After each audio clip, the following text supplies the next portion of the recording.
ఇవన్నీ కూడా జరుగుతూ ఉన్నాయి. వీటితో పాటు మన ఇందిరమ్మ ఇల్లు, ఇవాళ ఇందిరమ్మ ఇల్లు కూడా నియోజకవర్గం మొత్తంలో 3,500 ఇందిరమ్మ ఇల్లు ఇస్తే ఇంకా 400 ఇల్లు కట్టకుంటుంటే ఇవాళ మళ్ళీ అది క్యాన్సల్ చేసి కట్టుకుంటూకి చెబుతా ఉన్నాం. మళ్ళీ ఏప్రిల్ మళ్ళీ కొత్త ఇల్లు వస్తాయి. మీ అందరికి కూడా పట్టణ సుల్తానాబాద్ పట్టణంలో 15 వార్డులు కానీ సుల్తానాబాద్ మండలి కానీ ఏ గ్రామంలో ఎవరు ఇందిరమ్మ ఇల్లు కట్టుకుంటా ఉంటే వాళ్ళందరికీ ఇందిరమ్మ ఇల్లు ఇచ్చి బాధ్యత నాకు.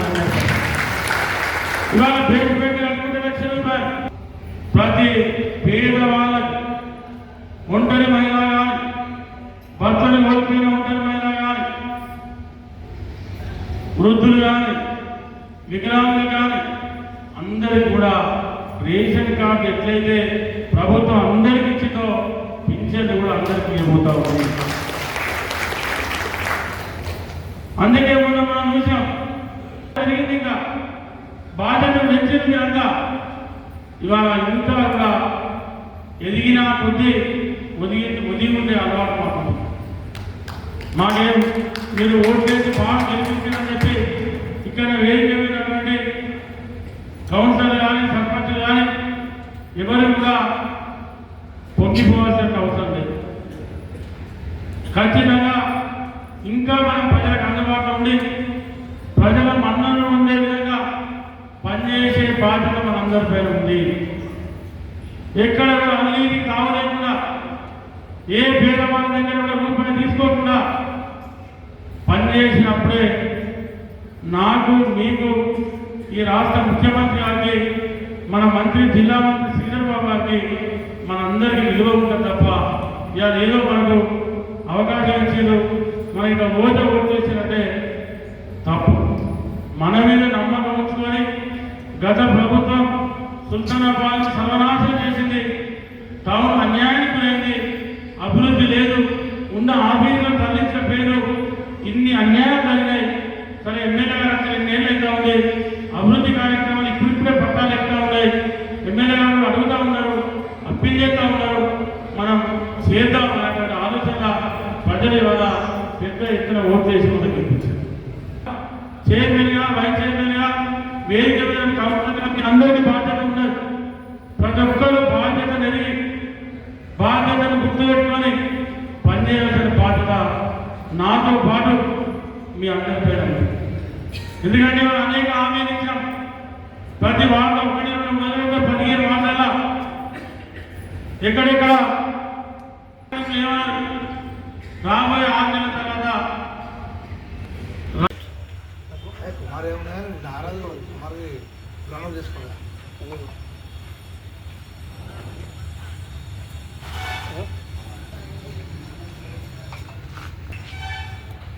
ఈరోజు సుల్తానాబాద్ మండలంలోని పార్టీ ఆఫీసులో మొన్న కామారెడ్డి ఎమ్మెల్యేపై కాంగ్రెస్ గుండాలు ఏదైతే ఆఫీసుపై దాడి చేసిరో దానికి నిరసనగా ఇవాళ ప్రెస్ మీట్ చేయడం జరుగుతున్నది. కాంగ్రెస్ ప్రభుత్వాన్ని నేను ఒకటే డిమాండ్ ఇస్తా ఉన్నా, రేవంత్ రెడ్డి గారికి నేను డిమాండ్ ఇస్తా ఉన్నా. ఒక ఎమ్మెల్యే అక్కడ ఒక పొజిషన్ ఉన్న ఎమ్మెల్యే ఆయన ఇద్దరు అంటే కేసీఆర్ని ఓడగొట్టి ముఖ్యమంత్రి ఓడగొట్టిండు, కాబోయే ముఖ్యమంత్రి అని చెప్పుకున్న రేవంత్ రెడ్డిని, ఇద్దరు ముఖ్యమంత్రుల పదవున్న వ్యక్తులను ఓడగొట్టిన వ్యక్తి వెంకటరామరెడ్డి గారు. ఆ వెంకటరామరెడ్డి గారు షబీర్ అలీ భూ కబ్జా చేస్తున్నారని చెప్పేసి హత్య కింద పెట్టి ఇన్ని 100 ఎకరాలు నువ్వు భూ కబ్జా చేసిన బిడ్డ, నీ మొత్తాన్ని భాగవతంతో బయట పెడతా అని చెప్పి మనం చెప్పడం, మున్సిపల్ ఎలక్షన్ చెప్పడం జరిగింది. దానికి భయపడి కాంగ్రెస్ గుండాలు ఇలా బీజేపీ ఎమ్మెల్యే ఆఫీసుకు పోయి డైరెక్ట్ కారు తీసుకుపోయి అలా ధర్నకాండగా చేసి అలా బీజేపీ ఆఫీసును ధ్వంసం చేయడం జరిగింది.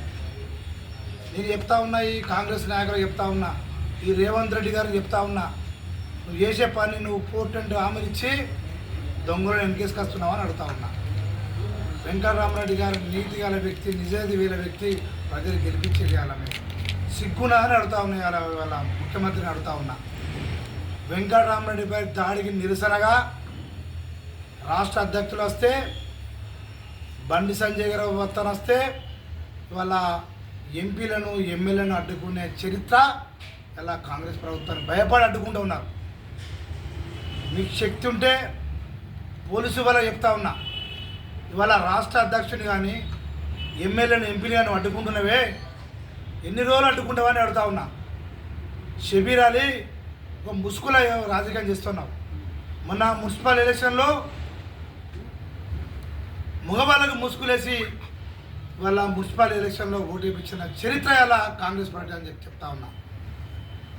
దమ్ము ధైర్యం వ్యక్తి అరవింద్ గారు పోతే వాళ్ళ ప్రతి కార్యకర్తను బూతులు బేరిస్తే పోయి వాళ్ళ చెమడలు తీసేది మాట మాట్లాడిన అరవింద్ గారు. ఇవాళ మాకు 8 మంది ఎంపీలు ఉన్నారు, 8 మంది ఎమ్మెల్యేలు ఉన్నారు, 2 కేంద్ర మంత్రులు, అందుకే 2 కేంద్ర మంత్రులు ఉన్నారు, బండి సంజయ్ గారు, కిషన్ రెడ్డి గారు. రాష్ట్రంలో జరగబోయే రానున్న రోజుల్లో 3 రాష్ట్రాలు, తమిళనాడు, ఇవాళ 3 రాష్ట్రాలు ఎన్నికలు జరుగుతూ ఉన్నాయి. అక్కడ బీజేపీ వస్తుంది. ఆ 3 రాష్ట్రాలు ఎన్నికలు అయిపోయాక 2029లో భారతీయ జనతా పార్టీ తెలంగాణలో నిష్ట ఇస్తా అని చెప్తా ఉన్నా. భయానికి అలా కాంగ్రెస్ వాళ్ళు భయానికి అలా వెంకటరామరెడ్డిపై దాడి చేస్తూ ఉన్నారు. ఖబర్దార్ చెప్తా ఉన్నారు. షబీర్ అలీకి ముస్లిం మైనార్టీ వాళ్ళు చెప్తా ఉన్నా, మీ మతాన్ని రెచ్చగొడతలేరు, మీరు మతాన్ని రెచ్చగొడతా ఉన్నారు. ఇవాళ హిందువులు రెచ్చగొడతా ఉన్నారు. బాన్సువాడ ఏం జరిగిందండి? బాన్సువాడలో హిందువులు కార్లో పోతే, బొట్టు పెట్టుకొని చిన్నపిల్లలు కార్లో పోతే ముస్లింలు అడ్డుపడి అద్దాలు వలగొట్టి ఇవాళ వాళ్ళను చెంపలకిచ్చడం, వాళ్ళని దగ్గర ముద్దించుకోవడం, ఇదాని సంస్కృతాన్ని రేవంత్ రెడ్డిని అడుగుతా ఉన్నా. రేవంత్ రెడ్డి సిగ్గుండాలే. రేవంత్ రెడ్డి కాదు, రేవంత్ ఖాన్ అని చెప్తా ఉన్నాం. ఇవాళ మీరు ఎన్ని మాటలు మాట్లాడారో, ఇలా హిందువుల గురించి మీరు ఏమని చెప్పారు? ఇవాళ ముస్లిమే కాంగ్రెస్, కాంగ్రెసే ముస్లిం, ఇలా కాంగ్రెసే ఇవాళ ప్రత్యామ్నాయం చెప్తా ఉన్నారు. అంటే కాంగ్రెస్కు ఉద్యమని అడుగుతా ఉన్నా ముఖ్యమంత్రిని. కాంగ్రెస్ వాళ్ళకు ఇలా మంత్రం వాడుతున్నావు కదా, రాహుల్ గాంధీ కానీ సోనియా గాంధీ కానీ ఇవాళ వాళ్ళ ఏడికలు వచ్చి అడుగుతా ఉన్నా, వాళ్ళ కులం మీద అడుగుతా ఉన్నా, వాళ్ళ మతం మీద చెప్పాలని అడుగుతా ఉన్నా. వాళ్ళు బీసీలా, వాళ్ళు ఓసీలా, వాళ్ళు ముస్లిమా, క్రిస్టియనా, హిందువా? సిగ్గుంటే వాళ్ళ మతాన్ని వాళ్ళు చెప్పాల్సిన అవసరం ఉంటుంది.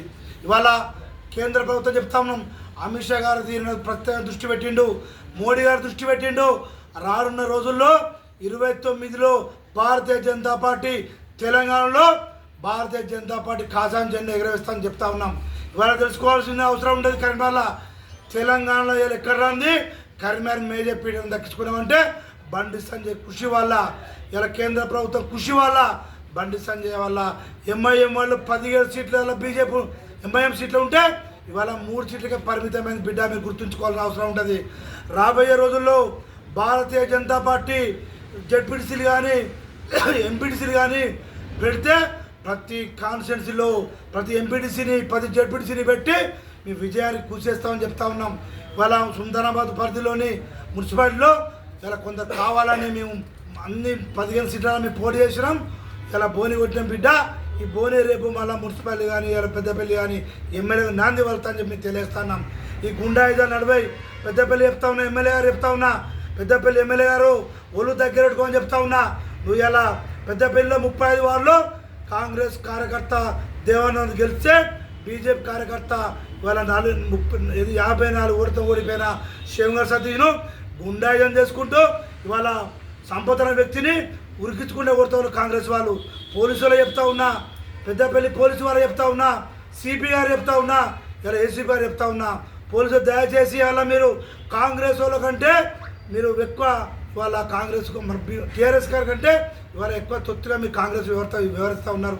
ఎప్పటి కాంగ్రెస్ ఉన్నది బీఆర్ఎస్ గిట్ట ఉంటే బీఆర్ఎస్ పోయింది 10 సంవత్సరాలు చేసి, కాంగ్రెస్ కూడా ఇంకా 2 సంవత్సరాలు ఉన్నది. వీళ్ళకు రాబోయే రోజుల్లో బీజేపీ ఎమ్మెల్యే అవుతాడు. మీ భర్త పోలీసులు చెప్తా ఉన్నా, పోలీసులు హెచ్చరిస్తూ ఉన్నా, ఏ గుండాయం చేసినా ఏ దౌర్జన్యం చేసినా ఇవాళ భారతీయ జనతా పార్టీ కార్యకర్తను కాపాడుకొని కార్యకర్తలకు ఇలా ఏమైనా ఇబ్బంది జరిగితే పోలీస్ స్టేషన్ ముట్టడిస్తాం, ఎమ్మెల్యే క్యాంపస్ ముట్టడిస్తాం. వాళ్ళు కనుక హెచ్చరించకపోతే ఇలా మొత్తం బండి సంజయ్ గురించి పెద్ద ఎత్తున కలెక్టర్ని ముట్టడిస్తామని మీకు తెలియజేస్తా ఉన్నా.